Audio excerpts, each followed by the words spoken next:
Climate change is happening.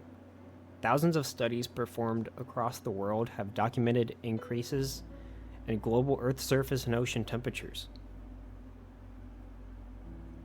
The International Panel on Climate Change found that there is over a 95% certainty that human activities are responsible for this excess heating.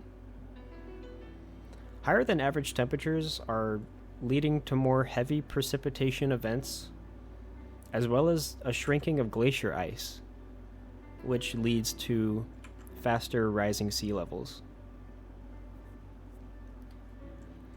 Extreme weather events like flooding and wildfires have resulted from these changes and are expected to grow worse and more common.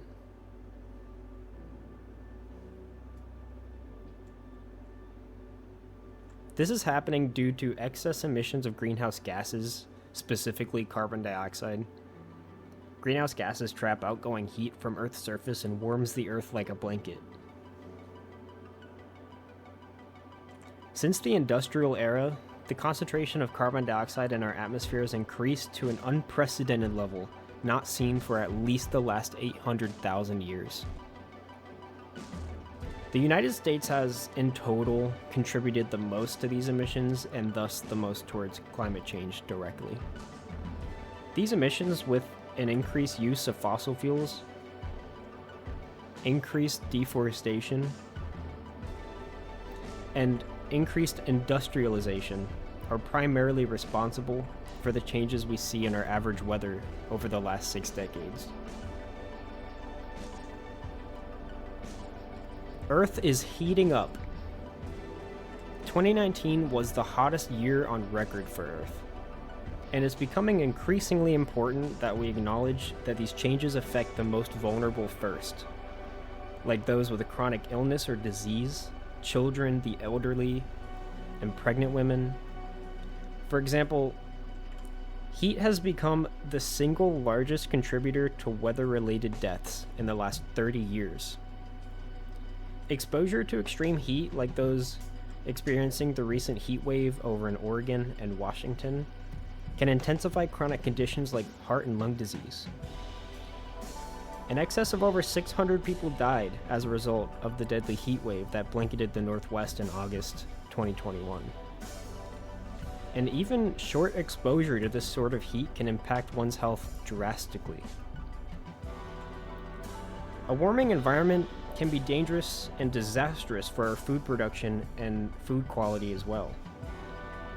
The effect of increased temperatures can negatively affect crop yields, which can then lead to a reduced ability to support livestock. For example, higher nighttime temperatures in 2010 significantly reduced the length of the growing season for corn, as well as caused a loss of over $1 billion to agricultural producers in 2011. Where heat is also a concern is down at the microscopic level. Microbial pests, fungi, and bacteria like salmonella thrive under warmer temperatures.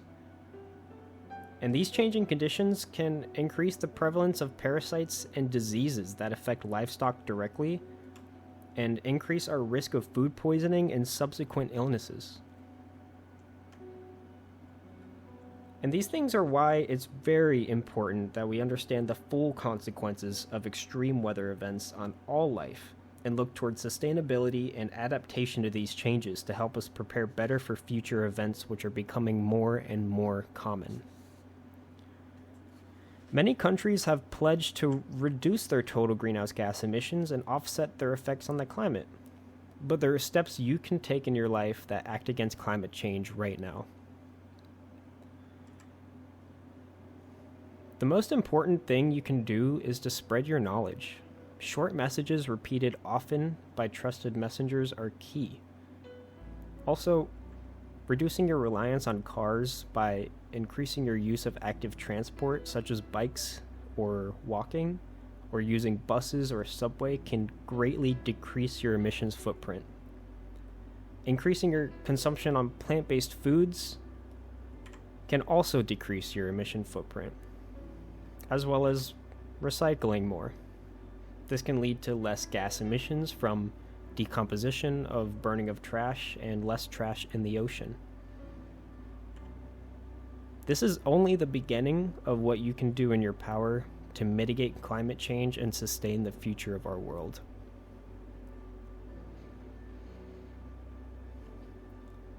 With all this in mind, think about what sort of world we will leave behind. What sort of world would you want to leave behind for the future of the human race? We all need to work together to adapt to our changing climate and to reduce the risk of creating even more problems.